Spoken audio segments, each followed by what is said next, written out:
A high blood sugar reading usually triggers an immediate panicked reaction. You assume you have to eradicate every carbohydrate from your kitchen and live on a diet of strict deprivation. That zero-carb starvation model works for rapid water weight loss, but the psychological toll is brutal. It almost always leads to mental burnout, followed by an inevitable weekend binge. It is a terrible biological trade-off. This graph shows what is actually happening in your bloodstream. Carbohydrates themselves are not the enemy. The real danger is the red curve, the sharp spikes, and the violent reactive crashes. That sharp red spike triggers insulin resistance over time, damages your blood vessels, and causes that heavy, exhausted brain fog you feel at 2 in the afternoon. The green curve is your ultimate goal. It represents sustainable, steady metabolic energy, and you can achieve it without cutting out entire food groups. Mastering your blood sugar does not require shrinking your portions or starving yourself. It requires you to rethink the strategic architecture of your meals. By swapping thoughtless consumption for deliberate food pairing, you stop the metabolic crash cycle and buy back your dietary freedom. To build that stable green curve, we start with the foundational regulators, non-starchy vegetables like broccoli and spinach, alongside legumes like lentils and black beans. Look at this cross-section of the digestive tract. These foods are packed with soluble fiber, which forms a thick, gel-like barrier in your gut. This mechanically slows down gastric emptying and drips sugar into your bloodstream at a highly controlled rate. The trade-off here is volume and adaptation. You have to eat a larger physical amount of these greens to feel full, and introducing heavy fiber can cause temporary bloating while your gut microbiome adjusts. When you crave sugar, antioxidant-rich berries are your next tool. Strawberries and blueberries are far superior to bananas or fruit juices for managing glucose. Berries are loaded with anthocyanins, which actively help your cells respond to insulin. The practical downside is that fresh berries are expensive and perish fast. Keeping bags of frozen berries in your freezer is the easiest workaround. The final group locks your digestion into a slow gear: high-quality proteins and omega-3 fats.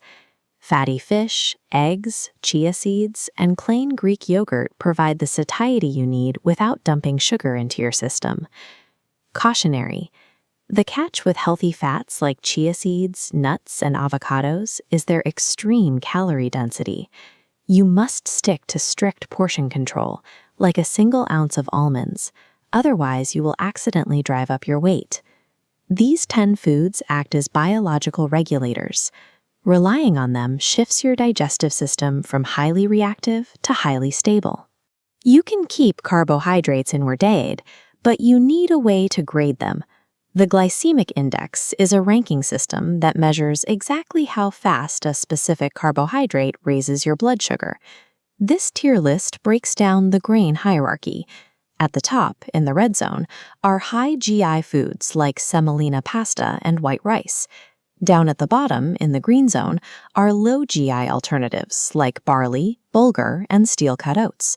High GI carbs are rapidly broken down, hitting your bloodstream all at once. Low GI grains keep their natural structures intact, meaning your body has to work harder to digest them, releasing energy gradually. The lifestyle cost of making this switch is time and texture. Intact whole grains require longer cooking times on the stove, and they possess a denser, chewier texture that takes a few meals to get used to. Understanding the glycemic index means you don't have to permanently banish carbohydrates. You just have to swap their biological packaging. If you don't want to meticulously count calories or weigh your food, you can automate these macronutrient ratios using the plate method. This diagram illustrates a standard 9-inch dinner plate. Notice how exactly 1/2 is dedicated entirely to non-starchy vegetables. The remaining half is split into strict quarters, 1/4 for lean protein, and the final quarter reserved for high-fiber carbs or starchy vegetables. Relying on these visual fractions guarantees that your meals have the correct ratio of fiber and protein to handle the carbohydrates without a glucose spike. The trade-off here is how you eat. You have to sacrifice massive mixed bowl meals, like giant bowls of pasta or rice, in favor of a plate with segmented, distinct piles of food. The plate method outsources your discipline to a physical boundary, drastically reducing your mealtime decision fatigue. The structural logic applies to snacks, too. There is one unbreakable rule for stabilizing blood sugar between meals. Never eat a naked carbohydrate by itself. If you reach for a simple carbohydrate like an apple, always combine it with a fat or protein, like almonds or peanut butter. This split screen shows the difference. On the left, an apple eaten alone generates a moderate glucose spike. On the right, the fat and protein from the almond act as a mechanical speed bump, delaying digestion and flattening the curve. Strategic pairing takes slightly more forethought than grabbing a pre-packaged granola bar, and it does increase the baseline calories of your snack. But those strategic combinations neutralize blood sugar spikes reliably. It is a far more sustainable approach than attempting to cut out snacking completely. Putting this into practice requires realistic expectations.